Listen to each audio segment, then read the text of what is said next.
नमस्ते दोस्तों, शिखर बैच के अंतर्गत जो हमारी क्लासेस चल रही हैं मैथ्स की, आपके हर एक कम्पिटिटिव एग्जाम्स के लिए, एसएससी हो, रेलवे हो और भी कोई कम्पिटिटिव एग्जाम्स हो, उन सभी के लिए जो मैथ्स हमारा चल रहा है उसमें अनुपात और समानुपात ये जो चैप्टर है रेशियो एंड प्रोपोर्शन, इसका सेकंड क्लास है ये। इसमें भी हम लोग बेहतरीन क्वेश्चंस को करेंगे। पहला क्लास अगर आप नहीं देखे हैं तो जाके देख सकते हैं। प्लेलिस्ट का लिंक आपको डिस्क्रिप्शन में मिल जाएगा। शिखर बैच का जो प्लेलिस्ट का लिंक है आपको डिस्क्रिप्शन में दे दिया जाएगा, तो वहाँ से जाके आप लोग सारे क्लासेस देख सकते हैं। आते हैं यहाँ पर सवालों से शुरुआत करते हैं। बेसिक हम आपको पहले वीडियो में पढ़ा चुके थे। यहाँ पर सवाल सीधे करेंगे और शानदार तरीका बताया जाएगा। जुड़े रहिएगा अंतिम तक, वीडियो में छोड़कर मत जाइएगा वीडियो को। कह रहा है जब दी गई दो संख्याओं में से प्रत्येक में एक जोड़ा जाए तो उनका अनुपात 3 और 4 हो जाता है, और जब प्रत्येक संख्या में 5 घटाया जाए तो अनुपात 7 और 10 हो जाता है। इसमें आपको संख्याएं बतानी है कि कौन कौन सी होंगी, है ना। देखिएगा, आप चाहें तो बाई ऑप्शन भी चेक कर सकते हैं। बाई ऑप्शन अगर चेक करना चाहें तो कर सकते हैं। पहले बेसिक समझ लीजिए कि बेसिक कैसे करेंगे, है ना। हम मान लेते हैं यहाँ पर कि एक संख्या x है और दूसरी संख्या आपकी y है ना। दूसरी संख्या आपकी y है। कह रहा है कि हर एक में अगर एक जोड़ दें, यानी दोनों संख्याओं में अगर एक जोड़ दें तो इनका जो रेशियो है वो कितना हो जाता है। रेशियो का मतलब बटे, रेशियो कितना हो जाता है, 3 और 4 का हो जाता है। इसको सिंपल करेंगे आप लोग तो कितना हो जाएगा, देखिए यहाँ पर 4 का इधर मल्टीप्लाई होगा, ये हो जाएगा 4x प्लस 4 एक कम 4 इक्वल टू 3 का इधर आके मल्टीप्लाई होगा तो यानी ये हो जाएगा 3y प्लस का आपका 3 हो गया। तो यहाँ से आपका आ जाएगा, इसको सिंपल और करेंगे, 3y इधर आएगा तो 4x माइनस 3y और इक्वल टू 4 को उधर ले जाएंगे तो 3 माइनस 4 यानी कि माइनस का 1 आ जाएगा। तो एक ये इक्वेशन बनेगा, ठीक है। फिर आपका सेकंड स्टेटमेंट से भी एक इक्वेशन बनेगा। फिर क्या बोला है, जब प्रत्येक संख्या में 5 घटाया जाता है तो 7 और 10 का रेशियो बनता है। 5 घटाइए हर एक में अगर हम 5 घटा दें, यहाँ पर देखते जाइएगा, है ना। यानी कि x में भी 5 घटा दें और y में भी 5 घटा दें तो इनका जो अनुपात है वो किसके बराबर हो जाता है, 7 और 10 के बराबर हो जाता है। इसको अगर हम सिंपल करें यहाँ पर तो 10 का मल्टीप्लाई होगा 10x माइनस 50 और इक्वल टू ये हो जाएगा 7y माइनस 35, है ना, 7y माइनस 35।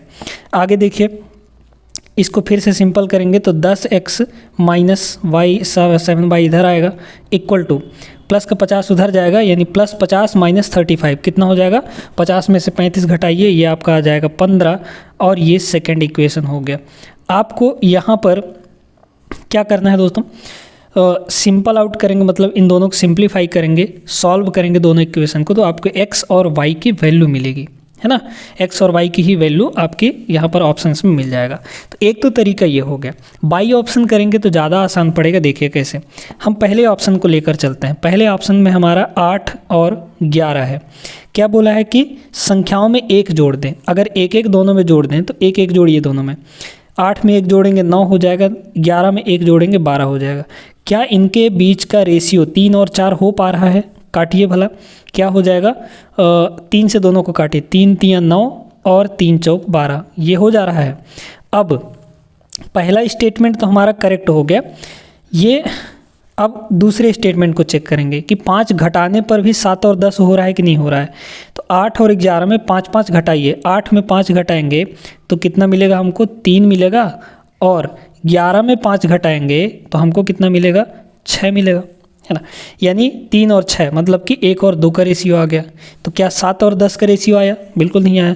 पहला ऑप्शन इनकरेक्ट हो जाएगा। सेकंड ऑप्शन को देखते हैं। सेकंड ऑप्शन में है हमारा 11 और 15। 11 और 15 है। पहले तो जोड़ के देखिए या फिर घटा के देखिए, है ना। 5 घटाएंगे अगर, तो एक बात बताइए, अगर हम 11 में 5 घटा देंगे तो क्या 7 मिल पाएगा हमको? क्योंकि कह रहा है 5 घटाने पर 7 और 10 का रेशियो आना चाहिए। 11 में 5 घटाएंगे तो ये हो जाएगा 6 और इसमें 5 घटाएंगे तो ये हो जाएगा 9 आपका, सॉरी 10 हो जाएगा, है ना। कितना हो जाएगा, ये 10 हो जाएगा। ये हो गया इतना। क्या ये 7 और 10 का रेशियो आया? बिल्कुल भी नहीं आया। मतलब सेकंड ऑप्शन भी खत्म। तीसरे ऑप्शन में देखते हैं। तीसरे ऑप्शन में क्या है हमारा, 26 है और 35 है। पहले तो घटाने वाला करते हैं ना, 5 घटाएंगे, 5 घटाएंगे तो यहाँ पे ये 21 हो जाएगा और इसमें 5 घटाएंगे तो ये हो जाएगा 30। दोनों को 3 से काटेंगे, 3 सत्ते 21, 3 दाहम 30। 7 और 10 का रेशियो आ रहा है। अब जोड़ने वाला सिस्टम कर लेते हैं, एक एक जोड़ा जाए। अगर एक इसमें जोड़िए ये हो जाएगा 27, एक इसमें जोड़िए ये हो जाएगा आपका 36, है ना। 9 से दोनों कटेगा, 9 त्रिक 27, 9 चौक 36, यानी 3 और 4 का। तो ये आपका करेक्ट आंसर हो जाएगा। कैसे? क्योंकि भाई एक जोड़ने पर इस संख्या में 26 और 35 में एक जोड़ने पर 3 और 4 का रेशियो मिल रहा है और 5 घटाने पर 7 और 10 का रेशियो मिल रहा है, मतलब यही ऑप्शन करेक्ट हो जाएगा। तो बाई ऑप्शन चेक किया करिए, आसान होता है। आप इनको सॉल्व करने से अच्छा है कि आप यहाँ ऑप्शन से टिक कर सकते हैं। आई होप दोस्तों कि क्लियर हो गया होगा। आगे चलिए देखते हैं अगले सवाल पे। चलिए देखते हैं अगला सवाल। ऐसा सवाल हम पिछले वीडियो में भी करवा चुके हैं आपको, वो वीडियो नहीं देखें तो जाके ज़रूर देख लीजिएगा। दो संख्याओं के मध्य जो रेशियो है वो कितना है? 3 और 4 का है। यहाँ पर जो इनिशियल रेशियो है वो कितना का दिया गया दोस्तों? 3 और 4 की रेशियो दी गई है। फिर कह रहा है दोनों संख्याओं में 3 बढ़ाया जाए, यानी 3 दोनों में 2 जोड़ दिया जाए तो वो रेशियो कितना बन जाता है? 4 और 5 का बन जाता है। ये 4 और 5 का रेशियो बन जाता है। ये कब बनता है? जब दोनों में 3 ऐड कर रहे हैं। इसमें भी 3 ऐड किए तो 3 से 4 हो गया और इसमें ऐड किए 3 तो ये 4 से 5 हो गया, है ना। अब इसको सिंपल आउट करना है। सिंप्लीफाई कैसे करेंगे सुनिए। यहाँ पर देखिए ध्यान से, उन संख्याओं में से उनके बीच का अंतर पूछा है आपको, है ना, अंतर पूछा है। चलिए देखते हैं यहाँ पर कैसे सिंपल करते हैं इसको। इन दोनों का मल्टीप्लाई, इन दोनों का मल्टीप्लाई, क्रॉस मल्टीप्लिकेशन का मेथड हम यहाँ पर यूज करने वाले हैं। करिए, दोनों का डिफरेंस ले लेना है। 4 चौक 16, 5 तियाँ 15, तो 16 माइनस 15, 16 माइनस 15, इसकी जो वैल्यू है, इतने यूनिट की वैल्यू कहाँ से निकलेगी? इधर और इधर नीचे वाले का क्रॉस मल्टीप्लाई करके आपको डिफरेंस ले लेना है, अंतर ले लेना है। तो 5 तियाँ 15, 4 तियाँ 12, है ना, यानी ये हो जाएगा 15 माइनस 12। आपको हमेशा क्या करना है? डिफरेंस ही लेना है, बड़े में से ही छोटे को घटाना है, ठीक है। यहाँ पर ये आ गया 1, मतलब 1 यूनिट की वैल्यू, ये कितना आ जाएगा? 12 में से 15 गया तो 3 आ जाएगा। तो 1 यूनिट की वैल्यू 3 हो गई। आपको क्या पूछा है? दोनों के मध्य अंतर। हमारे पास जो संख्याएं दी गई थी उनका रेशियो कितना था? 3 और 4 का। तो दोनों के मध्य जो अंतर देखें अगर यूनिट में, कितने यूनिट का अंतर है? 1 यूनिट का डिफरेंस है भाई। 4 में से 3 घटाएंगे 1 आएगा। 1 यूनिट का डिफरेंस है और 1 यूनिट की वैल्यू आपको 3 मिली है, तो 1 यूनिट की वैल्यू 3 हो जाएगी। डिफरेंस यानी 3 होगा यहाँ पर। तो ऑप्शन नंबर पहला करेक्ट हो जाएगा। ये भी समझ में आ गया होगा। चलिए एकदम बेहतरीन तरीके से सारे सवालों को करते हुए चलेंगे, आगे चलते हैं। चलिए देखते हैं अगला सवाल। बहुत ही प्यारा सा सवाल है, इम्पॉर्टेंट है, छोटा सा सवाल है। क्या दिया है? 4 संख्याओं का अनुपात, यहाँ पर 1:3, रेशियो 4 और रेशियो 7, 4 नंबर्स इस रेशियो में बटे हुए हैं। फिर कह रहा है कि इनका जो योग है, सम है, वो 105 है। अगर हम रेशियो में सम देखें, रेशियो में अगर सम देखें, यूनिट में कितनी यूनिट मिलेगा हमको? 3 और 1 4, 4 और 4 8, 8 और 7 हो जाएगा 15। यानी रेशियो में कितना सम आया दोस्तों? 15 आ गया। लेकिन एक्चुअल में जो सम दिया है वो कितने का है? 105 का है। इसी टाइप से सवालों को किया जाएगा। तो 15 यूनिट, रेशियो में सम 15, एक्चुअल में सम कितना है? 105 का है। बस 1 यूनिट की वैल्यू यहाँ से कितनी आ जाएगी बताइए तो? 105 बटे 15, 15 सत्ते 105 होता है ना। 105 और बटे कितना हो जाएगा? 15 हो जाएगा, यानी ये कितना आ जाएगा? 7 आ जाएगा। तो 1 यूनिट की वैल्यू 7 है। पूछा क्या है? सबसे बड़ी संख्या। सबसे बड़ी संख्या इनमें से कौन सी होगी? जिसका रेशियो सबसे ज़्यादा होगा। सबसे ज़्यादा किसका रेशियो है? 7 है ना, ये वाले संख्या का। तो यहाँ पर भाई 1 यूनिट का वैल्यू 7 है, तो आपको 7 यूनिट का वैल्यू चाहिए। कैसे निकालेंगे? 1 का वैल्यू 7, तो 7 का वैल्यू 7 सत्ते 49 हो जाएगा। बस ये आपका आंसर हो गया। सबसे बड़ी संख्या 49 होगी, यानी कि ऑप्शन नंबर सी करेक्ट होगा। सबसे छोटी संख्या पूछता तो 1 ही यूनिट है सबसे छोटी संख्या, है ना, 1 यूनिट। तो 1 यूनिट की वैल्यू कितनी आई है? 7 आई है। ये आपकी सबसे छोटी वैल्यू हो जाती। क्लियर हो गई ना? आगे चलिए देखिए अगला सवाल। चलिए देखिएगा इसको। एक ऐसा ही सवाल अभी हम आपको करवाए हैं। कह रहा है एक संख्या 9 और 5 के अनुपात में है। प्रत्येक संख्या में 8 जोड़ दिया जाए। सेम टू सेम वैसा ही सवाल है। क्या है यहाँ पर, बस वैल्यू चेंज किया है। पहले तो 9 और 5 का रेशियो दे दिया, फिर कह रहा है बाद में कितना हो जाता है, वो 5 और 3 के रेशियो में कन्वर्ट हो जाता है। ये कब होता है दोस्तों, ये तब होता है जब दोनों में 8 जोड़ दिया जाता है, यानी यहाँ भी 8 और यहाँ भी 8। बस इसको यहाँ पर पूछा है दोनों में से बड़ी संख्या कौन सी होगी, बड़ी संख्या आपको बतानी है। चलिए, थोड़ा सा आप कंफ्यूज हो सकते हैं, फिलहाल यहाँ पर देखिएगा। यहाँ पर क्या करना है, वही तरीका, क्रॉस मल्टीप्लाई मेथड, यहाँ से यहाँ और इसको। तो 5 पचम 25, 9 त्रिक 27, तो 27 बड़ा है ना, तो 27 माइनस 25 करेंगे। 27 माइनस 25 करेंगे तो कितना आ जाएगा, 2 यूनिट आ जाएगा। डायरेक्ट करने का प्रयास करिए। 2 यूनिट की वैल्यू कितनी होगी, यहाँ से इसको और यहाँ से इसको। 8 पंचे 40, 8 तिये 24, 40 में से 24 घटाएंगे तो कितना आ जाएगा, 16 आ जाएगा। तो 2 यूनिट की वैल्यू 16 हो गई। तो 1 यूनिट की वैल्यू कितनी हो जाएगी, आप कहेंगे 8 हो जाएगी। बिल्कुल सही है, 16/2। पूछा क्या है, सबसे बड़ी संख्या, मतलब दोनों में से बड़ी संख्या। संख्याओं का अनुपात क्या था, 9 और 5 था ना। बड़ा इसमें से कौन सा रेशियो दिख रहा है, 9 रेशियो दिख रहा है, तो यही आपका बड़ा संख्या हो जाएगी, यानी पहला संख्या। ये पहला संख्या, ये दूसरी संख्या। तो 9 यूनिट है, पहले बड़ी संख्या 9 यूनिट है। तो 1 की वैल्यू 8 है, मतलब 9 यूनिट की वैल्यू कितनी होगी, 9 8 72 हो जाएगी। यानी 72 जो है इस सवाल का सही जवाब है, जो कि आपके ऑप्शन नंबर डी में है, यानी 4th ऑप्शन करेक्ट हो जाएगा। आगे चलिए, अब आते हैं हम लोग यहाँ पर थोड़ा सा अलग टाइप के सवाल में। क्या दिया है आपको, दिया गया है यहाँ पर कि भाई 3a जो है वो 2b के बराबर है, और यही किसके बराबर है, 1 × c के बराबर। हम यहाँ पे 1 लिख सकते हैं कि नहीं, बिल्कुल लिख सकते हैं। आपको a b c की वैल्यू निकालनी है, किसकी, a b और c का जो रेशियो है वो आपको निकाल के बताना है कि भाई कितना होगा a b c का रेशियो। कैसे निकालते हैं दोस्तों, जब 3 चीज़ें इक्वल दे दी जाएँ तो आपको क्या करना होता है, a b और c की वैल्यू निकालने के लिए जो इनका कॉफिशिएंट है, a का कॉफिशिएंट कितना है, 3 है, यानी गुणांक है ना, यहाँ पे 3 है, इसका रेसिप्रोकल कर दीजिए, यानी व्युत्क्रम। तो 3 का व्युत्क्रम कितना हो जाएगा, 1/3 हो जाएगा। तो a का रेशियो 1/3। ऐसे ही b का रेशियो कितना हो जाएगा, 1/2 हो जाएगा। ये हो गया 1/2। ऐसे ही c का रेशियो कितना हो जाएगा, 1/1 हो जाएगा, मतलब 1 ही होगा, है ना। अब इसको प्रॉपर रेशियो में बदलना है, तो कैसे बदलेंगे, 3 और 2 का एलसीएम ले लीजिए, 6 आएगा। 6 को सभी में मल्टीप्लाई कर दीजिए।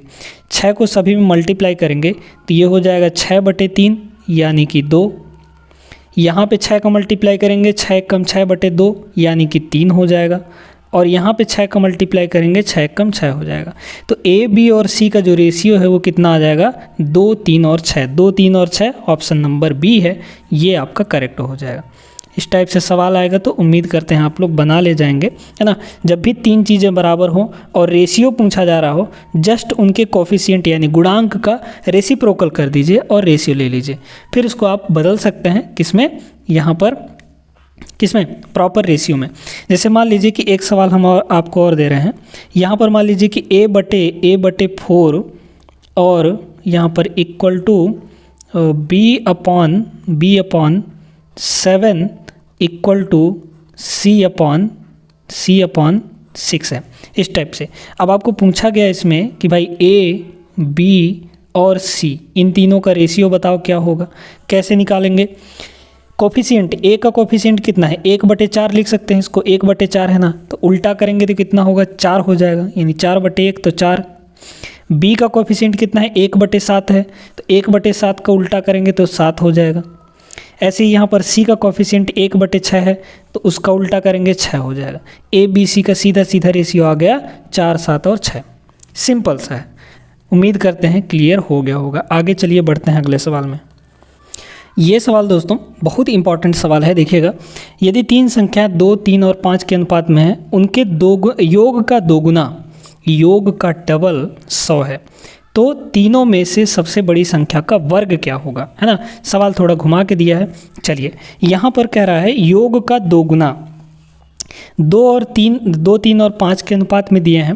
तो अगर हम संख्या मानेंगे तो क्या क्या हो जाएगा, एक होगा 2x, दूसरा होगा 3x और तीसरा होगा यहाँ पर 5x। ये 3 संख्याएं होंगी। पहले तो इनका योग निकाल लेते हैं। योग आपको कितना दे रखा है, अच्छा ये तो हो गया योग। योग कितना हो जाएगा, 2x 3x और 5x जोड़ेंगे तो ये हो जाएगा 10x। ये योग हो गया।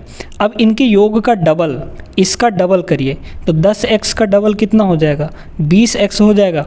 और यही डबल किसके बराबर दिया गया है, आपको 100 के बराबर दिया गया है। तो x की वैल्यू यहाँ से कितनी हो गई, आपका 5 हो जाएगा, है ना, 100/20 यानी 5 हो जाएगा। पूछा क्या है, तीनों में से सबसे बड़ी संख्या का वर्ग, सबसे बड़ा कौन सा होगा, यहाँ पर 5x होगा ना। तो 5x की वैल्यू कितनी हो जाएगी बताइए, x की वैल्यू 5, तो 5x की वैल्यू 25 हो जाएगी। इसका वर्ग पूछा था दोस्तों, यानी 25 का वर्ग कितना हो जाता है, 625 आ जाता है। ये आपका करेक्ट आंसर हो जाएगा, कौन सा, ऑप्शन नंबर बी, ये हो गया। देखिए कितना आसान सा था, बस आप प्रश्न को पढ़ के उसके हिसाब से जो प्रश्न कह रहा है बस वैसा करते चले जाइए, आपका आंसर आ जाएगा आराम से। आगे चलिए देखिए अगला सवाल। चलिए देखिएगा इसको। अब इसमें एक बड़ा ही ज़बरदस्त कॉन्सेप्ट आपको सिखाएंगे। दो संख्याएं 2 और 5 के रेशियो में है। यहाँ पर क्या रेशियो दिया गया है, 2 और 5 का रेशियो दोनों में के बीच दिया गया है, एवं उनका जो महत्तम समावर्त है यानी HCF दोस्तों, ये मेन इंपॉर्टेंट है। क्या दिया है आपको, HCF जो दिया गया है वो है आपका 18। कह रहा है दोनों संख्याओं का लसा क्या होगा, यानी LCM क्या होगा। डायरेक्ट इसको समझ लीजिए, पहले तो समझिए कि कैसे होगा ये चीज़, है ना। अगर हम दोनों संख्याओं को माने तो यहाँ पर एक संख्या 2x होगी और एक संख्या 5x होगी, है ना। अब अगर इन दोनों का LCM हम लोग निकालें, पहले तो HCF देखिए। HCF का मतलब क्या होता है, जो दोनों संख्याओं में कॉमन हो। 2x और 5x में क्या चीज़ कॉमन है, तो आप कहेंगे कि x कॉमन है, तो HCF x हो गया। अगर हम इन दोनों का LCM पूछें तो LCM क्या हो जाएगा, LCM हो जाएगा डायरेक्टली जो दोनों में कॉमन है उसको ले लीजिए, यानी x हो गया, और ये वाला और ये वाला इन दोनों को मल्टीप्लाई हो जाएगा। अगर हम इसको a और इसको b माने, दो संख्याएं, तो क्या होगा, a × b × x, है ना। यही तो होगा LCM, क्योंकि 2 और 5 में कुछ भी कॉमन नहीं है। जब भी अनुपात में दिया जाता है तो 2 और मतलब जो भी है, दो नंबर्स के बीच में जब भी अनुपात दिया जाता है तो उसमें कोई भी चीज़ कॉमन नहीं होती है। कॉमन तभी आएगा जब हम x और x उनके बगल में लगाएंगे।